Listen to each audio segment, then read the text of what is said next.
Hello and welcome back to another day of Algebra 1 learning. So we are going to kind of re-talk about what yesterday's notes were. So we are solving inequalities with variables on both sides of the equation, and these are multi-step inequalities, and we're just kind of doing a couple more examples that are very similar to yesterday in order to really hone in our skill set.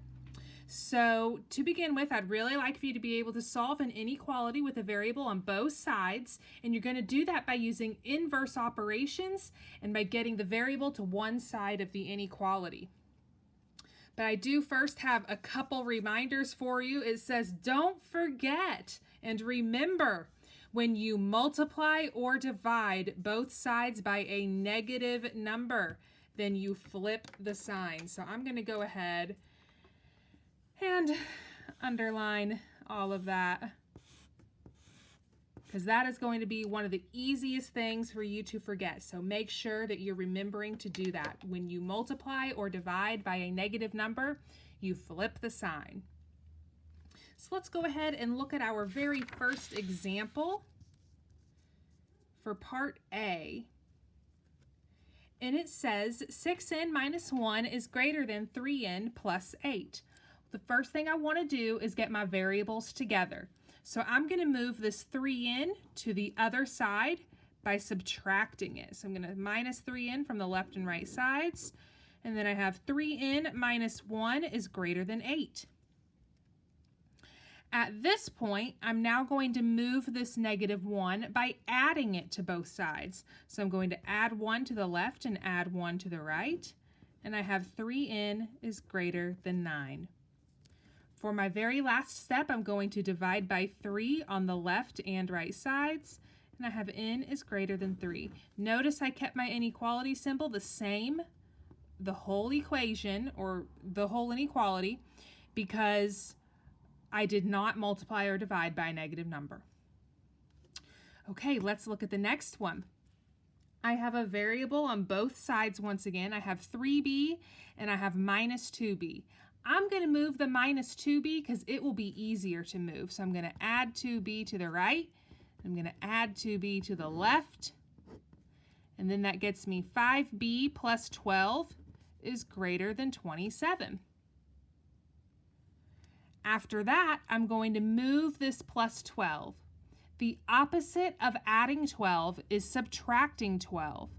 So I'm going to subtract 12 from the left and right sides, and I have 5b is greater than 15. I'm going to divide by 5 for my very last step, and I have b is greater than 3. Same answer, both of those. We are moving right along. So in example C, I have 4n plus 2 is less than 7n minus 13. Once again, I have a 4n on the left side and a 7n on the right side. I want to get them together. You are able to subtract 7n, but it'll be easier to move the 4n. So that's what I'm going to do. I'm going to minus 4n from the left and minus 4n from the right. So then I have 2 is less than 3n minus 13. So now I'm working on the side with my variable. I have 3n minus 13. I want to move the minus 13 to the opposite side. To get something to the opposite side, I do opposite operations. So the opposite of minus 13 is plus 13. And then I have 15 is less than 3n. Divide by 3 on both sides. 5 is less than n. Okay. In this next example, I want you to notice that we have a set of parentheses. When we see parentheses, your mind should be going ding, ding, ding, distributive property. So that's what we're going to do first to get rid of those. So let's distribute this 2 across the parentheses.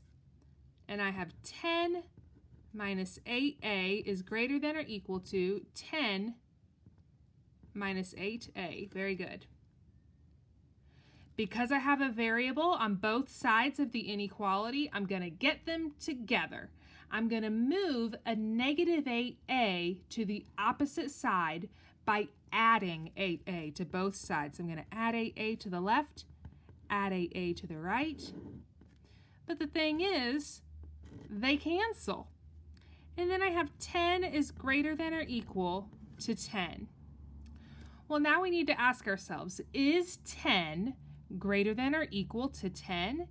And yes, because 10 is equal to 10, and I have that or equal to symbol down there, so that's what makes this work. So I'm going to say all real numbers for my solution to that one.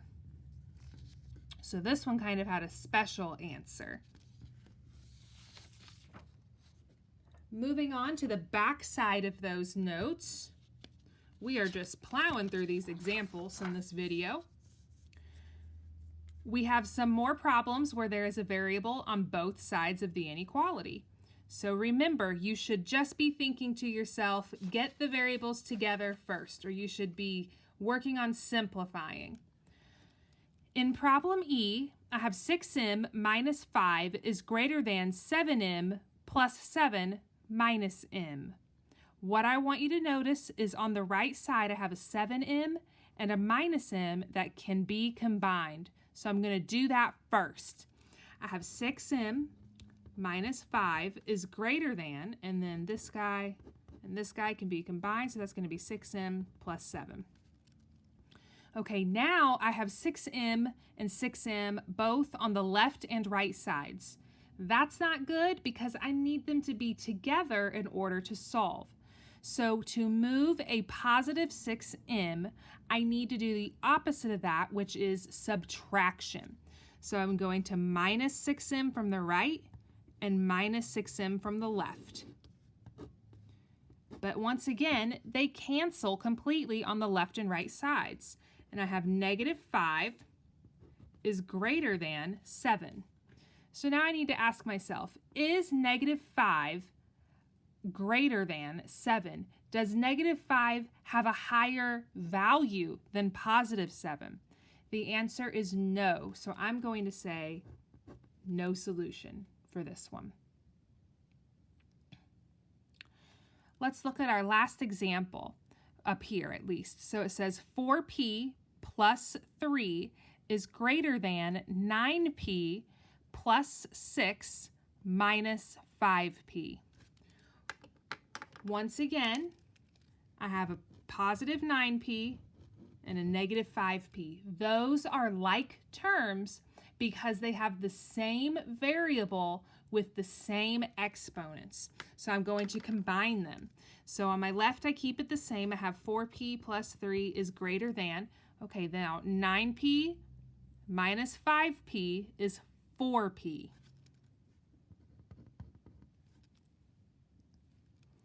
And then I have plus 6, so I'm just carrying that down. I have a variable on both sides of the equation, so I want to get them together. The opposite of a positive 4p is negative 4p or minus 4p. So I'm going to minus 4p to the left, minus 4p to the right, and I have 3 is greater than 6 because those canceled. Once again, ask yourself, is 3 greater than 6? Is $3 more than $6 or 3 marbles more than 6 marbles? That answer is no. So once again, we have no solution. And if you want to do your shorthand of the 0 with a line through it, then you can.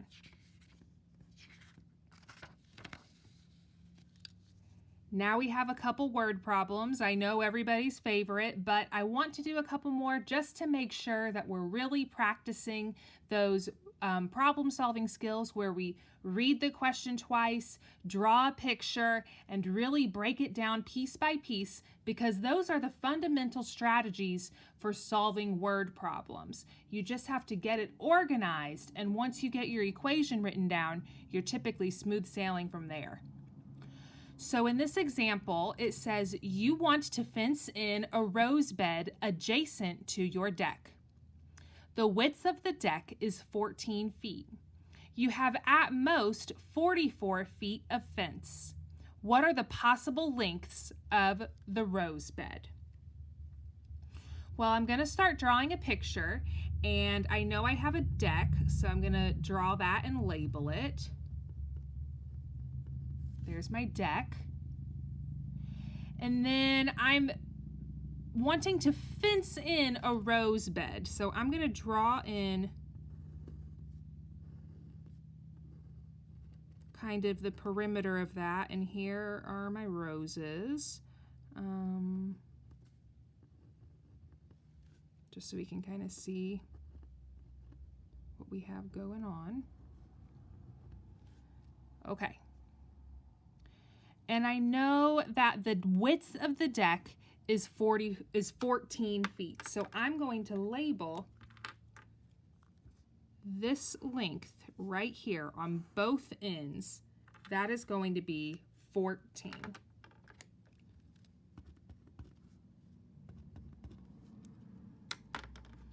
What I don't know is the length. I'm trying to figure that stuff out. Well, this is similar to the problem that we had, or the problems, I should say, that we had in our notes yesterday. Because it's a fence, it's going to be the perimeter. And the perimeter of a rectangle is 2 times the length plus 2 times the width. And that's going to give us the perimeter. Well, I already know the width is 14, but I don't know the length. So it's going to be 2L plus 2 times 14. Going to equal possible perimeters.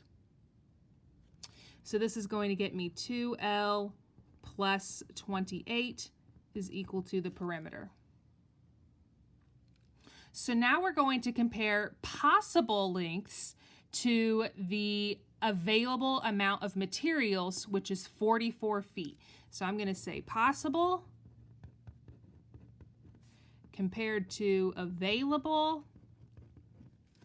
And what we make, or what the actual perimeter ends up being, we need that to be less than or equal to the materials that we have. If we try to make our rose garden too big, then we won't have enough materials to finish the project.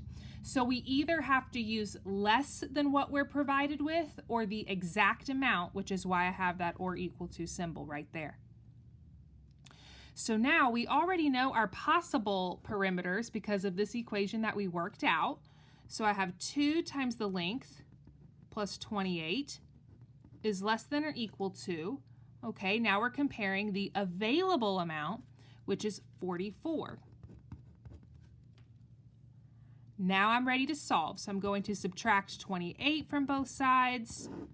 I have 2 times the length is less than or equal to 16. To get rid of this 2, I divide, because remember that means multiplication when they're right beside each other. And I'm doing opposite operations to isolate my variable. Finally, I have L is less than or equal to 8. And that is my answer. So this rose bed can be 8 feet wide, or 7 feet wide, or 5, or 4.5, as long as it's 8 or less, then we'll have enough materials to fence in the rose bed. Here's our last example for this set of notes today. It says, the school band will sell pizza to raise money for new uniforms. The supplier charges $100 plus $4 per pizza. If the band members sell the pizza for $7 each, how many pizzas will they have to sell to make a profit? Okay, so we're not asking how many pizzas do they have to sell to break even. We want to sell more pizzas, or as many pizzas as possible, in order to get money. So we have to spend money in order to earn money in this situation. So we are comparing the cost of the pizzas, like what we spend, compared to the income of the pizza when we sell them. So when and the supplier is where we're getting charged. Do we want our income from us working the fundraiser to be more than or less than the cost? We want the income or the money that we bring in to be more than the cost. Now at this point you might be thinking, oh, but it could also be equal to the cost. But if we have an equal amount of income to how much money we spend, then we're not going to make any profit at all. Instead, we would just break even. And we don't want to just break even, we want to earn money. So we have to say income needs to be strictly greater than the cost. Now let's figure out what numbers need to go where. So let's reread the problem. So the school band will sell pizza to raise money for new uniforms. The supplier charges $100 plus $4 per pizza. So that is what we have to pay in order to work the fundraiser. So right off the bat, it's a flat $100 charge. So I'm going to put that on the cost side. That's $100. Then it says plus, so I'm going to write in my plus, $4 per pizza. So that means $4 multiplied by every pizza we get. So it's going to be 4p. I'm using p for pizza, but you can use x if you so desire. Is less than, well, how are we going to be making the money? The band members sell the pizza for $7 each. So for each pizza we sell, we're getting $7 back into our pockets. So income is 7 per pizza, or 7 times p. Now I have my inequality all set up. I'm ready to start solving. Because I have a p on both sides of the inequality, let's get them together. I'm going to subtract 4p from the left and right sides. I have 100 is less than 3p. Then to get rid of this 3, I'm going to divide by 3 on both sides. And this is going to get me 33 1/3 is less than p. Now we have to ask ourselves, can I sell 1/3 of a pizza? The answer is no. But as long as I sell more than 33, then I'll still make a profit. So I need to sell more than 33 pizzas. So that's going to be my final answer right there. That's it for our word problems and our section 3-4 of notes. If you have questions, be sure to bring them to me, and tomorrow we'll be working on this even more. Bye.